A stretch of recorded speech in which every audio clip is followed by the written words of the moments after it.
Okay, so today we're going to look at Ecclesiastes and Song of Psalms. So I'm just going to put this. And so we'll start with Ecclesiastes, and we're going to do a kind of a high flyover of both of these books. But this is closing up our wisdom literature series, and so we're going to see a lot of common themes, but we're also going to see how these books are different than the other books that we've gone through also. So starting with Ecclesiastes, this falls into the wisdom literature, and what it is, it's presenting what the book tells us, the preacher's observation on life, and this is based in a fallen world. So some have called this book Proverbs after Genesis 3. So kind of good, or it's wisdom and insight, but after the world as we see it. So it's more reflective and realistic about the sinful world we live in. And so it's wisdom, as some people say, with a healthy dose of truth about the fall of creation. And so some people have phrased this as the author must have been in a really bad mood. But we're going to see why this why this isn't the case. In this book, it asks the age-old question, how to find meaning. It's very common to hear this phrase, and the author goes through and asks several questions to try and parse this out. Looking at it historically, Ecclesiastes, it falls into what some people call is wisdom literature, but it falls specifically into pessimism literature of the time. And anyone who's read it will realize how that is. And we also have not kind of extra biblical literature that falls into that. And so there's the Dialogue of Pessimism, which is a Babylonian text from 1400 BC, or the Epic of Gilgamesh. And it's just presenting a very negative outlook on life. So quotes from those other books would be like, the life you pursue, you shall not find, or what's the point of living? So just very, very negative, and fits into that pessimism category. But as we'll see, Ecclesiastes, it actually doesn't stop there, and it does go on to provide hope. So kind of bear with me. So the first thing, the author. Technically, it's anonymous. The book describes the words of the preacher. Some translations use convener or collector. So then we ask ourselves, who is this preacher? And the Hebrew word is koleteth or kohelet. And what it means, the root is, it's an assembly, or referring to a group of people. So this is probably a title, and it's like saying Mr. Teacher or leader of the assembly. And in fact, when we look at the Greek word, it's Ecclesiastes in Greek, and that's where we get the name of the book. So it's coming from this kohelet or koheleth word, which is probably referring to the teacher. So the person's not explicitly named, but it seems to very clearly point towards Solomon. We see he's the son of David, king of Jerusalem. In chapter 1, he sees he has great wisdom. Chapter 2, it describes him as prosperous with much material wealth. And we know that Solomon is well known for the writing of Proverbs. So some people have raised doubt just because it's not explicitly said, but it's clearly either the words of Solomon directly or collections from Solomon. It's in that Solomonic tradition of wisdom. And just an interesting thing, in chapter 12, the book confirms divine inspiration. So this isn't written from an atheistic point of view or someone that doesn't know God, even though it's so negative. And at the very end, they say in chapter 12 that they're given by one shepherd. And so this is referring to God, and that this is a divinely inspired text, despite its apparent negativism. So looking at the book, this and other wisdom literature, it's amazing how many times people, even who wouldn't know the Bible, know some kind of facts or points or phrases from this book. And I just wonder, does anyone have anything that jumps out at you from this book? Like, common sayings or things that you might have heard from this book?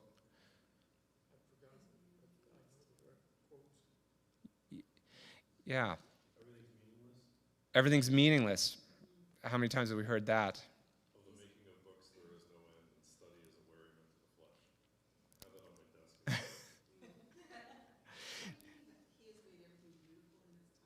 Yep, exactly. And so some of the ones I had down that you kind of hear, eat, drink, and be merry. I mean, how many times have we heard that? That's directly from Ecclesiastes. Two are better than one. He's made everything beautiful in its time. Let your words be few. I mean, these are all good advice. That's why they've carried on. There's a time for everything. That's a season time. And in fact, it was made into a song if you're from the 60s. Okay, this is... No? Okay, trivia. Who did? Birds. Okay, now for bonus points, who wrote A Time for Everything, or Turn, Turn, Turn? Okay, Pete Seeger. And this is for free. This is off the curriculum here, but for a bonus bonus facts. So Pete Seeger wrote the song. It became #1 hit in 1965 on the Billboard charts, and it's verbatim from Ecclesiastes, except for he adds turn, turn, turn to it. And so it was doing really, really well. And he said, I didn't actually write it. I just took the words from the Bible. So he was going to donate the money to an Israeli charity. And then he said, actually, I did do the music, so I'm going to donate 50%. And then I did do the turn, turn, turn part. So he donated the money, but he did he kept 55% because he figured that was his contribution to the song. But as a very popular song, and if you hear it, you'll know it. And those are, as a verbatim from the New King James Version of the text. But this book is a little challenging because there isn't a narrative plot, right? You don't know, it's hard to just kind of follow it through as a narrative plot. And many people struggle to come up with an outline that captures it well. People try, but the fact that there's so many different ones lends to the fact that it is challenging. And it's very much like Proverbs, but the tone is a lot darker. And so there's verses in it, and I could have picked a whole bunch of verses, but some of the things, you can imagine your young child, you want to give them wisdom and encourage them as they go into the world, and so you say something like, the race is not to the swift, nor the battle to the strong, nor the bread to the wise, nor riches to the intelligent, nor favor to those with knowledge, but time and chance happen to them all. You know, that's kind of a dark way to send them out into the world. So that's why Ecclesiastes needs to be taken in its context. And we'll also see that there's some challenges with the translation. There's ways that we need to understand when they did the translation. So taking the book in context, we're going to look at some of the important terms that need to be defined. And just starting at the very beginning, the opening using ESV is, vanity of vanities, says the preacher, vanity of vanities, all is vanity. So vanity is obviously an important term. Right? He just keeps repeating it, saying this is the most of the vanities. So it's helpful to understand this word. And this is used over 30 times throughout the text. And it's the Hebrew word havel. And it's actually hard to translate. And so, because it means vapor or mist, and it's something like you can see but you can't grab onto.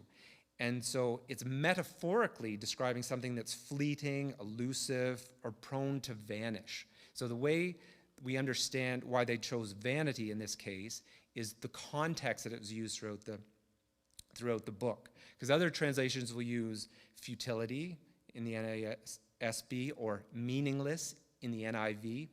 Both words that kind of have the same vibe to them. And so the translators say, using this word of mist, they thought what they're trying to say is that they're trying to describe something that is there, but you can't ever grasp it. Some people have said that maybe this word they should have just kind of transliterated, and we just learned what hevel means, and they just left that in. But the translators have done a good job, I think, of giving us what the word actually means. And so we're going to go through some of the text, and we're just going to see vanity keeps coming up. Another term that's there is under the sun. And you'll also see on earth or under heaven. And all these kind of mean the same thing. And what they're doing, they're describing the world in its fallen state. So when we're reading through the text and they say under the sun, the author's being very specific to say, take my words to mean in the fallen world, the world that we are living in. And the New Testament does this also when they use things like this age or this present age. You'll see that through the New Testament. And that's what they're saying. This is the world at this point. And we say post-Genesis 3, post the return of Christ, or pre the return of Christ. And another phrase is striving after the wind. Everything keeps getting described as striving after the wind. And this is a very poetic way of saying something that is pointless or impossible, right? And we have lots of terms that we use nowadays. I've heard people screaming into the wind or rearranging deck chairs on the Titanic or similar things like that. And it paints a very accurate picture of just something that you can't do. And then I think one of the biggest challenges as we go through Ecclesiastes is when we really want to set the stage to understand, it seems like there are a lot of contradictions. So if this is supposed to be wisdom, we read phrases and bits of wisdom that really clearly contradict each other. And I've just got a few examples here. In chapter 2:17, he says, I hated life. But then in 9:3, he talks about how life is better than death. And then in 2:19, he says, I hated toil, I hated my work.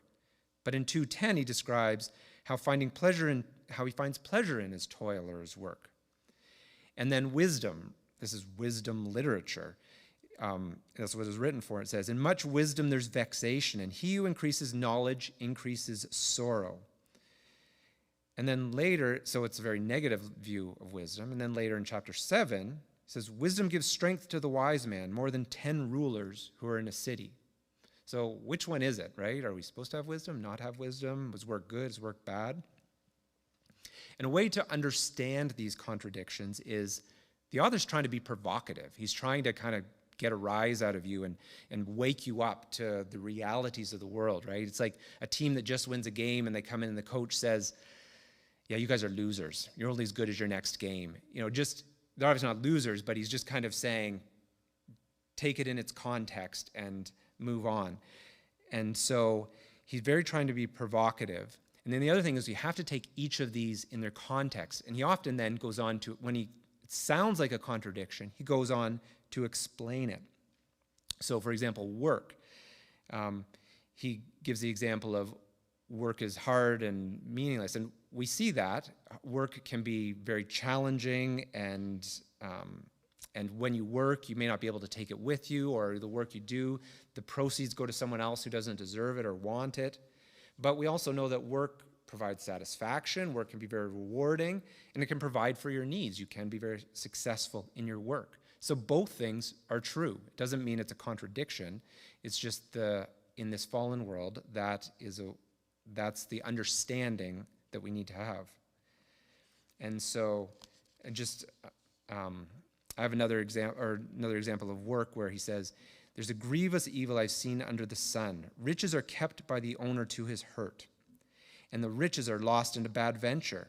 He's the father of a son, but has nothing in his hand. So as you make all this money or work hard for these things and they don't go to you, well, that's just a specific example of when things don't go the way we would like them to go. It doesn't mean that all work is bad.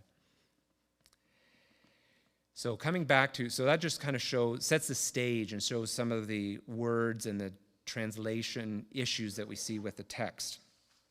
So coming back to the book as a whole, I mentioned there's not a straightforward outline. It's not a narrative text. It's kind of bits of things, bits of advice that kind of follow after each other. And so while there's not a straightforward theme, and this I borrowed from Capitol Hill, their kind of way to look at it, and I think it's quite good. And they look at it in a stepwise manner. And this is what I think the author is getting at, because when we first look at the book, we say, is this just a guy that's ranting and negative and has nothing positive to say? He's so discouraged. But when we look at it in this stepwise manner, I think you'll see how the whole book comes together. So, looking at the bottom step, or the first level, and it's throughout the book, but chapter 1 and 2 really hits it home. And this is describing the vanities, or the meaningless of life. And so, it starts with, and I'm going to just read some of this text, and we'll kind of just see how true this is. And it's put in a very poetic way, too. That's kind of the interesting part of it. So, in the words of the preacher, the son of David, king in Jerusalem, vanity of vanities, said the preacher, vanity of vanities, all is vanity. What does a man gain by the toil at which he toils under the sun? A generation goes, a generation comes, but the earth remains forever. The sun rises, the sun goes down, and hastens to the place where it rises. The wind blows to the south and goes around to the north, and around and around goes the wind, and on its circuit the winds return. All streams run to the sea, but the sea is not full. To the place where the streams flow, there they flow again.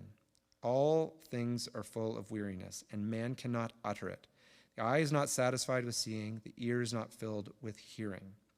What has been done will be, and what has been done will be done. There's nothing new under the sun. So this is describing things there's a cyclicalness to life. Things come, things go, and we need to understand our place in that. And it's kind of using the natural world to show our place in the fallen world. So we'll live, we'll die, we'll do lots of things, but that mountain will still be there thousands of years from now, and it will not care or know or change or anything because of what you did. So it's just kind of putting us in our place, but it's a discouraging way to look at it. So that's showing how the natural world is vanity or meaningless, or shows us that anyway. And so you think, well, okay, if that's meaningless, maybe we can find hope in wisdom. And so kind of skipping down to chapter 12, we all think wisdom is good. That's a good way to find meaning. And so the preacher's talking. He says, I, the preacher, have been king over Israel in Jerusalem, and I've applied my heart to seek and to search out wisdom, all that is under heaven. It is an unhappy business that God has given us to the children of men to be busy with. I've seen everything we have done under the sun, and behold, all is vanity or meaningless, and striving after the wind, right? We just can't do it. So we think of wisdom as a good thing. You know, the Bible tells us that.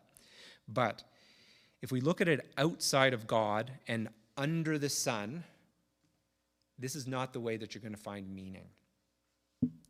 And so, and it goes, I've acquired great wisdom, all surpassing all who are over Jerusalem before me. So that does sound like Solomon.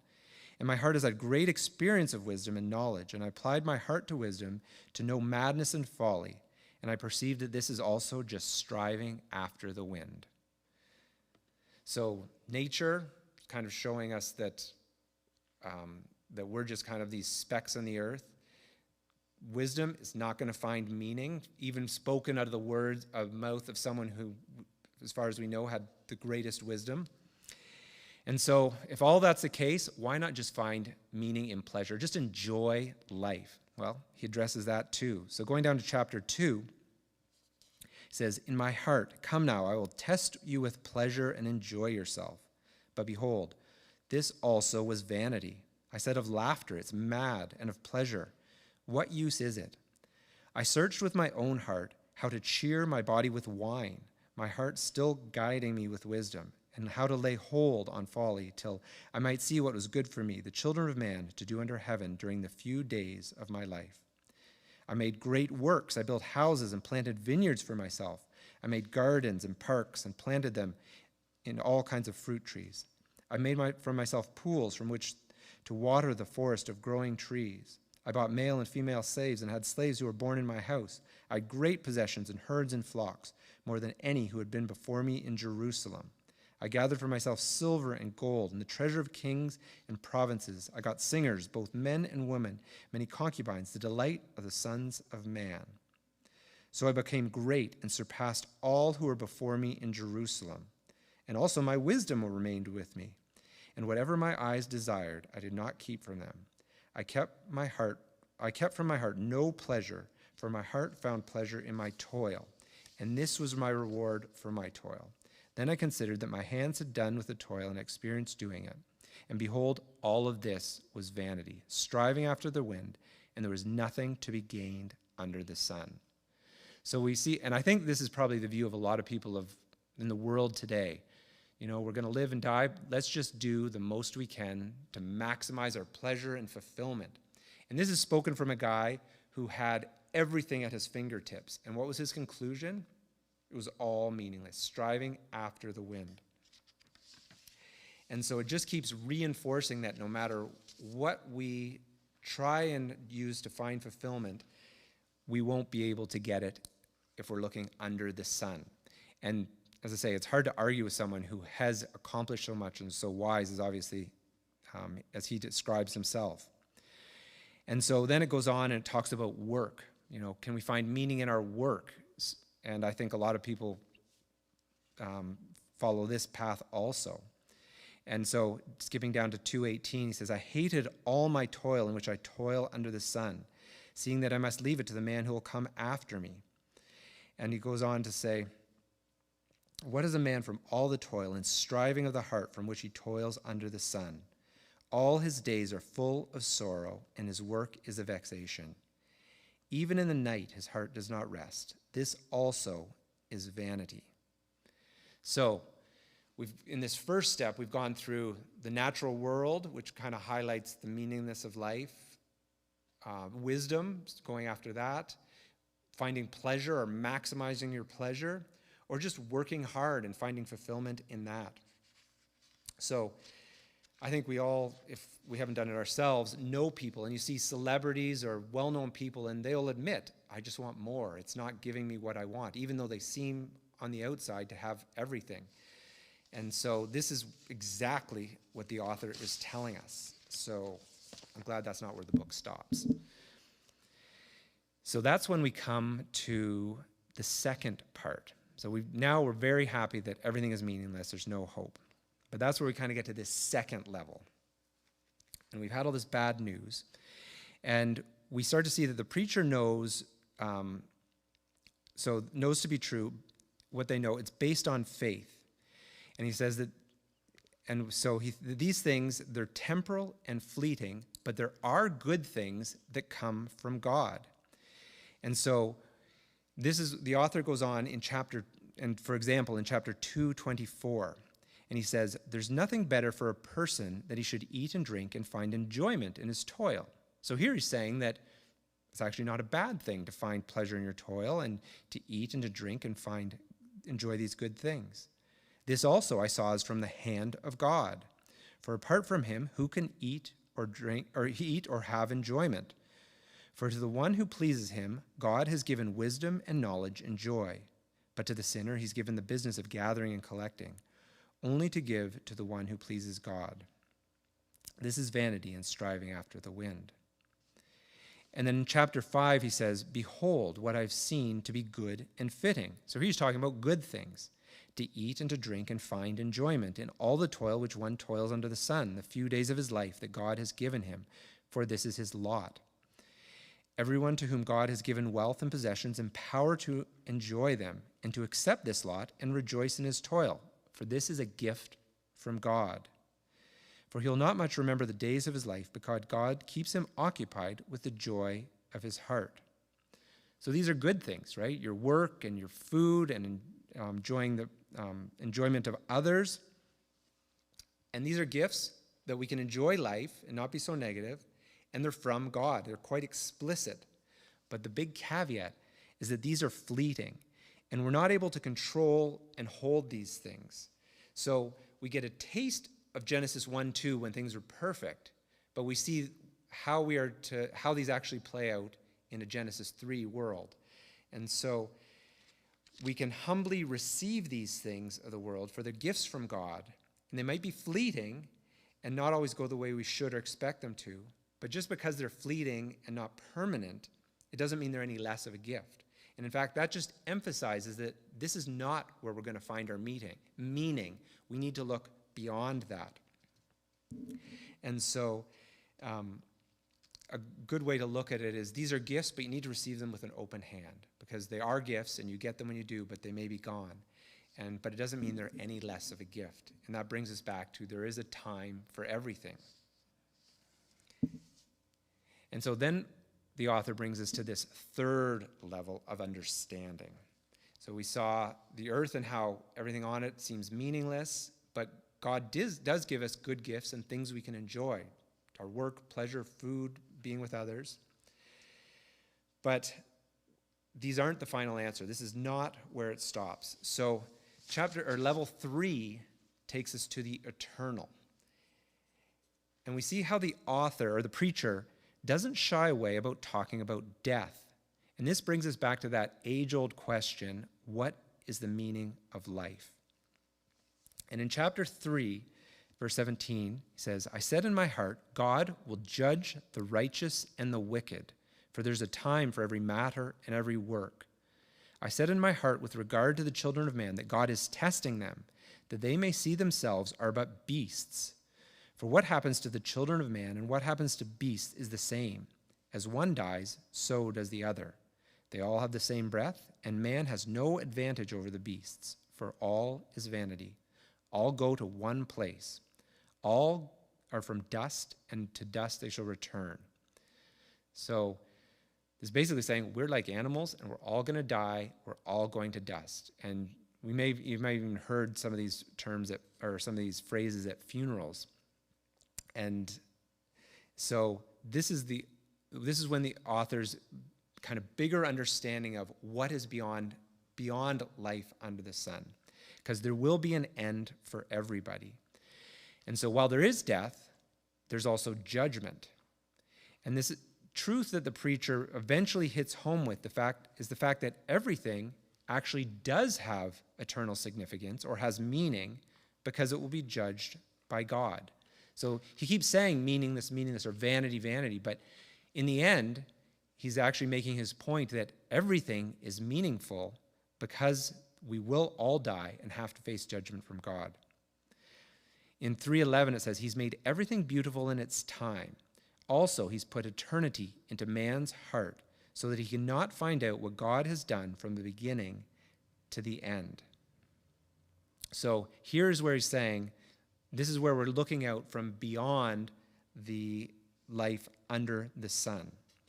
So I think this is a good way to look at the 3 levels. First, we kind of see how everything seems meaningless if we're looking outside of God's point of view.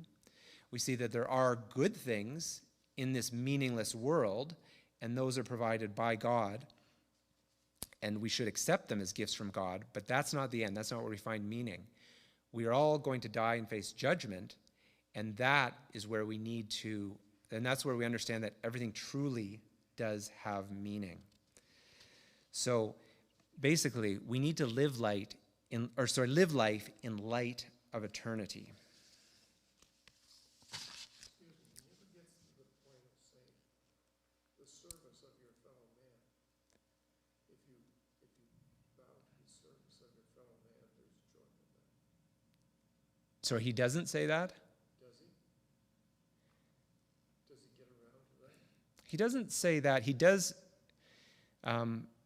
talk about the joy that you get from work and increasing, and he does talk about the negative things of when we have rulers who are oppressing or hard on people, how that is a negative thing and how we should take the opposite view. He said in this fallen world, leaders are, there's this hierarchy and people don't look out for those under them. So he's implying that the opposite is the right thing to do. So in effect, he is saying that serving others and taking care of other people, your fellow man, is the right thing to do. So he says it indirectly. So kind of summarizing the book, we see that there is a grimness to life, yet God has given us he's given us good gifts to enjoy. And we need to look at this a little bit differently than Proverbs, or it kind of paints a different picture in that there's no formula for living. If you do this, something good will happen to you. If you do this, something bad. He's very clear that no, there's no formula, and he's very honest about all these exceptions to the rule. So we need to understand that we'll not find what we're looking for without God. Because right now we are under the sun, and God, as it says in chapter 5, verse 2, that God is in heaven and you are on earth. So don't look to find meaning, ultimate meaning in work, food, relationships, but see them as gifts, not the goal. And so the author concludes with the message that God will judge everything, and because of this, actually everything does matter. And so this book, while it sounds negative, is actually just someone giving very wise advice. And so I kind of want to take the next step and see, how does this point to Christ? So Solomon at the time obviously didn't know Jesus, know Christ, or know that plan. But we'll see how it pointed, I'd say, quite directly to what Paul elaborates on in Romans. So going to Romans 8:18, verse 24, it says, "For I consider the sufferings of this present time not worth comparing to the glory that is to be revealed to us. For the creation waits with eager longing for the revealing of the sons of God. For the creation was subjected to futility." And actually the King James Version translates this as vanity. "Not willingly, but because of him who subjected it, in hope that the creation itself will be set free from its bondage to corruption and obtain the freedom of glory from the children of God. For we know that the whole creation has been groaning together in the pains of childbirth until now. And not only creation, but we ourselves, who have the first fruits of the Spirit, groan inwardly as we wait eagerly for adoption as the sons, the redemption of our bodies. For this is the hope we were saved. Now hope that is seen is not hope. For who hopes for what he sees?" So this is Paul writing thousand years later, and he's saying the exact same thing. He's saying the creation was subjected to futility or vanity. He's using the same word, and he's talking about the sufferings of this present age. The creation's groaning and subjected to this futility or vanity. And this is part of God's plan, and Paul's just confirming that. But the good news here is that Paul gives us additional information in light of the revelation of Christ. And so he goes on to describe the glory that is to be revealed to us. So we can see that the author of Ecclesiastes was very accurate in what he said about this world. There's a lot of meaningless, things are dark and don't make sense and are very negative. But that's only in light of the fact that we are living in this fallen world. And so we need to look beyond that. And that's why we can take such hope in Christ. So for all this negativity from the preacher, and some people have described it as a rant from someone that was in a really bad mood, but he sums it up very clearly at the end when he says, so the last verses are, "The end of the matter, all has been heard. Fear God and keep his commandments, for this is the whole duty of man. For God will bring every deed into judgment with every secret thing, whether good or evil." So maybe this isn't someone who's just in a bad mood ranting, but maybe this is someone who just had incredible insight or wisdom into what we're actually dealing with. And to paint that picture, and as he said, God has put eternity into our hearts. So we are looking for the answer, and then the answer came in Christ. So that's a quick summary of the book of Ecclesiastes. So we're going to move on now for something completely different. We're going to move on to the Song of Songs. So this is our final book in the wisdom literature family. And so Song of Songs, some people call it Song of Solomon. You'll see both terms. And Song of Songs just means it's a song, but this is the ultimate of songs, the best of the best. And we see that in the Bible when you say something of something, it's just reinforcing. It's a very poetic way of saying it. So like Holy of Holies or Lord of Lords, or as we saw in Ecclesiastes, Vanity of Vanities, right? Just the ultimate. So that's what this is. It's the best of the songs. And sometimes you'll hear, or some of the older translations, Canticle of Canticles, which is just the old Latin way of talking about a song. But this book's it's kind of interesting. We don't talk about it that much, and it actually doesn't explicitly ever talk about God. You know, if someone really had a deep theological question, you probably would not first send them to Song of Songs to get the answer. Say they don't explicitly talk about God. There's only 2 books that do that in the Bible. Does anyone know the other one? Esther, where they don't talk about it. Ruth sometimes pops in my head, but it's Esther. That's right. So you think, where does this then fall into the canon that we're given? Why are we given this book? And so we're going to dive a little bit into that. So we always tend to start with the author. Who wrote this? Because if we understand who wrote it, maybe it provides a bit of light on what it's actually saying. So the first verse says, Song of Songs, which is Solomon's.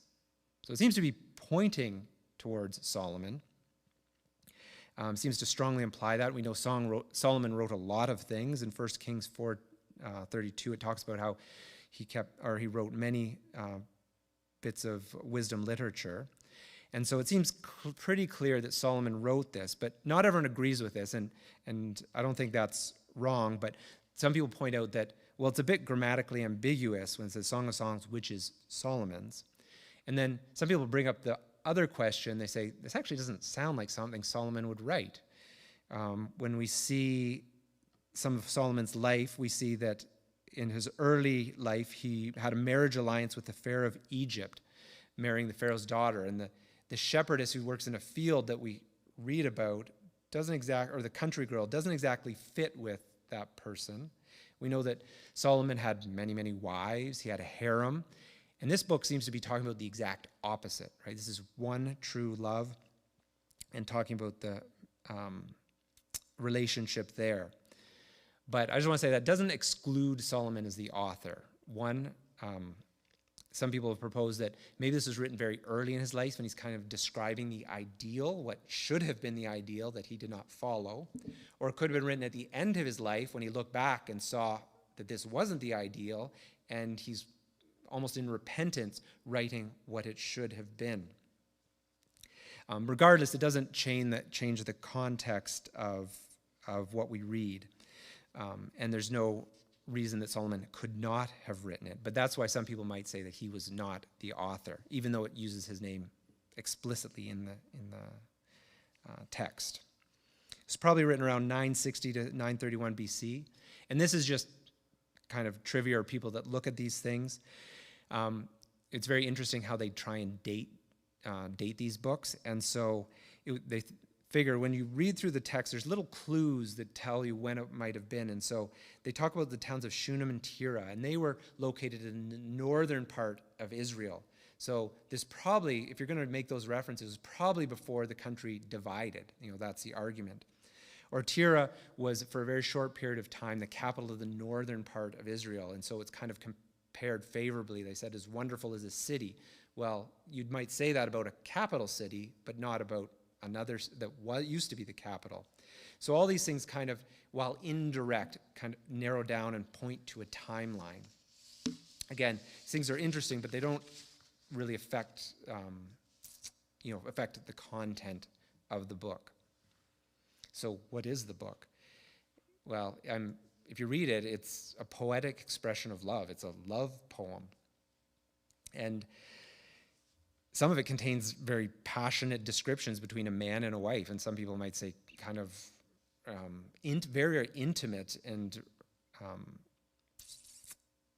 almost racy. And so the question is then, how do we interpret that? And this has been a big question throughout the ages. So there's many different ways you can interpret it, but I'm just going to talk about kind of 2 main ways. One of the ways, probably the more traditional of the ways, and this was what the rabbis at the time of Jesus were teaching. This is what many of the early Christians were also teaching, that this is an allegory, the same way that Pilgrim's Progress is an allegory. So it's between God's love for Israel or the church, if you're talking about Christians, and God. So God's love for Israel and the church. And so, again, kind of using Pilgrim's Progress as the examples, every time you'd read man and wife, that would be God and Israel, or God and the church. And so this was a very common way to interpret the text. But other people, and more recently what has taken on, is a slightly different view, in that taking it kind of for what it is, in that this is just a love poem.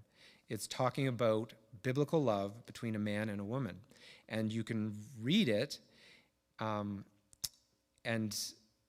get understanding. And I mean, that makes sense too. When we look at our world, there's no shortage of songs or books or movies that celebrate love. These are often from a very worldly perspective.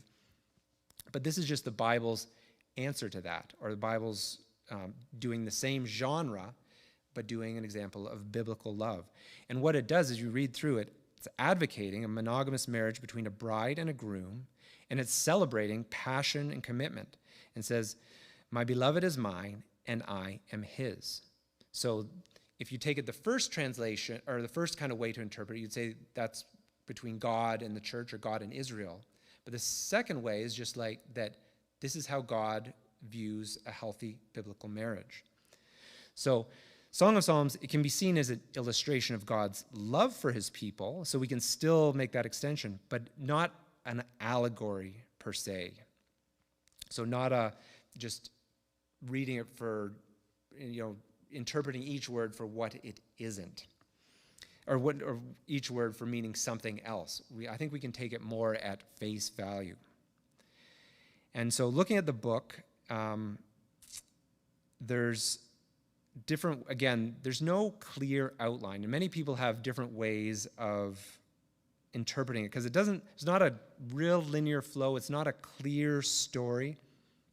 And if you look at the way different people have broken down the book, just so many different ways to do it shows that it's not that clear. And some people have even said that this isn't just one poem, it's actually a collection of poems. And so that can subtly change the way we look at it. Because as you read through, and there are different characters, there seem to be some main characters, and in fact, most Bibles will have little headings saying who is speaking. But those weren't in the original poem. Those were added in to help us, give us some clarity. So there's an element of interpretation that came with that. So some of the characters that we see are, there's a shepherd, a young man or shepherd described in chapter 1, verse 7. We see Solomon in chapter 1, verse 1, right at the beginning. And some people say it's the same person. Solomon is the young man. Some people say they're two separate people. And then there's also a young woman. And most of the speaking is of the young woman, or the Shulamite bride. And then there's this category of others. And so they're kind of like the chorus, or the friends also speaking into this relationship. And as I said, this breaking it apart wasn't in the original, so when they read it, or when people read it, they kind of inserted this to try and make it sound logical. And they used a few different ways, basically looking at the context of what was said. So it's helpful, but again, that was not in the original and not perhaps divinely inspired. But when we are looking at this poem, if you had to break it down, I think it does make sense to break it down into three main components. And this is kind of follow with the chapters. So chapters 1 to 3 are talking about the courtship period. Chapter 3 to 5 are talking about the wedding. And then chapter 5 to 8 are talking about the marriage. And it really, that does seem to make sense with this poem if you take it as one entire flow. So the courtship period, it talks about pure love. It talks about excitement with that, but it encourages purity and patience in anticipation of the marriage to the one true love. So, I mean, that's a very classic feeling for anyone who has had love or read about love or understands that. One of the verses is that kind of summarizes that courtship period is, "I adjure you, daughters of Jerusalem, by the gazelles or the does of the field, that you do not stir up or awaken love until it pleases." So it's talking about that anticipation phase. Then we go into the wedding in chapter 3, verse 6. And this is talking about, we see themes of faithfulness and perseverance with this relationship. This is talking about the celebration of being together. And it's actually quite intimate. It's very intimate. And some people have even said that this is God speaking in part of this. In chapter 5, verse 1, this is actually God speaking and celebrating or encouraging this intimate relationship as part of the wedding, as part of this couple. And then in chapter 5, we go into the marriage. And here there's a bit of a shift, and it starts talking about themes of faithfulness and perseverance in a relationship. And it gives some little side stories. It kind of seems to go in and out and come back to things. Again, it's just very poetic way of talking. And it's talking about how true love endures, it overcomes adversity, and how it is priceless. Chapter 8, verse 7 says, "Many waters cannot quench love, neither can floods drown it. If a man offered for love all the wealth of his house, he would be utterly despised." Basically saying, it's priceless. You can't give me something that would take away that joy. So I think this is actually a very good way to look at it. The courtship, talking about purity and patience, but anticipation. The marriage, where God is celebrating this intimate relationship between the married couple. The wedding, and then the marriage, where it's talking about faithfulness, perseverance, and the pricelessness of this relationship that God has blessed. One of the challenges when we're reading through it in a modern time is it is a poem, and it's written very poetically, and some of the descriptions don't really make as much sense as they maybe would have originally. We see that the woman is described as a horse in Pharaoh's court. Her hair is described as a flock of goats. Teeth are like fresh shorn ewes that have bathed in the river. And so I personally have never used these as romantic phrases. That'll be attested, although that's not saying a lot. But a good way to understand these is this is the way the poetry was written at a time, and they're not literal descriptions. What they are is words to create an image or to evoke feelings. They describe a quality. So a horse in Pharaoh's court, would have been a highly valued, majestic animal. It would have been well taken care of. And it kind of would have represented the pinnacle of attributes of beauty and physicalness. The hair, a flock of goats, they're flowing, running, it's freedom. And then teeth like fresh shorn ewes. I guess they're really white. That's a good thing. So looking at this book, it's a little bit probably confusing from today's day and age, but the point is that this is an expression of love for a man and a woman. And what it's doing, it's celebrating the gift of love and physical intimacy, but it's enjoying that within the institution of marriage. So it's giving us a very biblical view of how God views and celebrates romantic love. And something else I said, it kind of twirls around, it goes back and forth, but there's a lot of imagery and allusion to gardens. And this paints a picture or gives us maybe a hint of Eden. So they're talking about this perfect, wonderful relationship, and they're describing it, alluding to Eden. So maybe this is a glimpse of how things were meant to be. And so our relationships and romantic relationships that are best will never be like that, but that we get a hint of what it should be like. So this gives us a hint of our Genesis 1-2 kind of world, as opposed to our Genesis 3 that we saw in Ecclesiastes. And in romance, despite the benefit of romance, there's also an important part of restraint or waiting. And it shows that also is a point, not to stir up or waken love until it pleases. So I take this book as for what it is. It's a love poem, and it's also a teaching tool, and it's meant to tell us how we're supposed to view intimacy and even sexuality. And it's showing how an important part of God's plan and creation this is. And so just kind of looking at the other way to look at it, this is just a pure allegory between the church or God and Israel. That's not totally out of context, and we can still see this as an extension of that, because we see how the Bible uses the bride or bridegroom analogy to describe the church. So, in just looking at Isaiah, it says, as the bridegroom rejoices over the bride, so shall your God rejoice over you.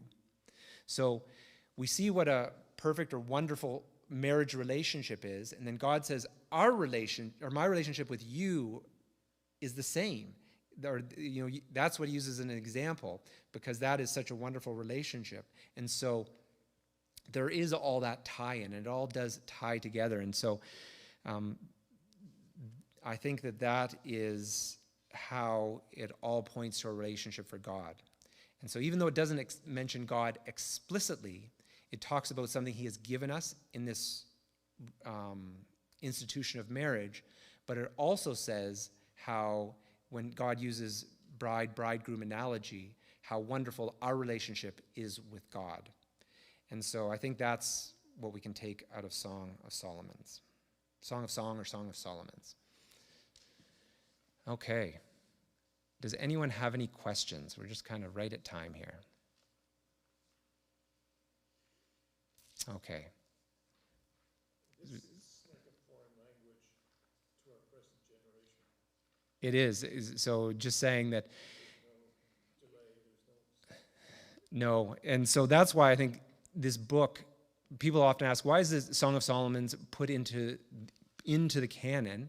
And it's because God wanted us to have this information available, obviously. And so even though it's not talking about God or theology explicitly, it's just giving us information about something that God, the gift of relationship that God has given us. And it's a healthy biblical way to view those.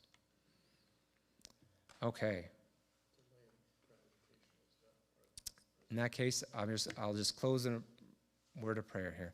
God, thank you as we've traveled through these wisdom books, and we see that you want us to know this information. You want us to help be in this world. And we've seen that we live in a fallen world, and so things are not easy. There's challenges, there's sin, but despite that, you love us, and you have provided the hope that ultimately comes in Jesus. So help us to continue to study your word, and we pray that we take this information just to ultimately strengthen a relationship with you and spread your good word. And we ask all these things in Jesus' name. Amen.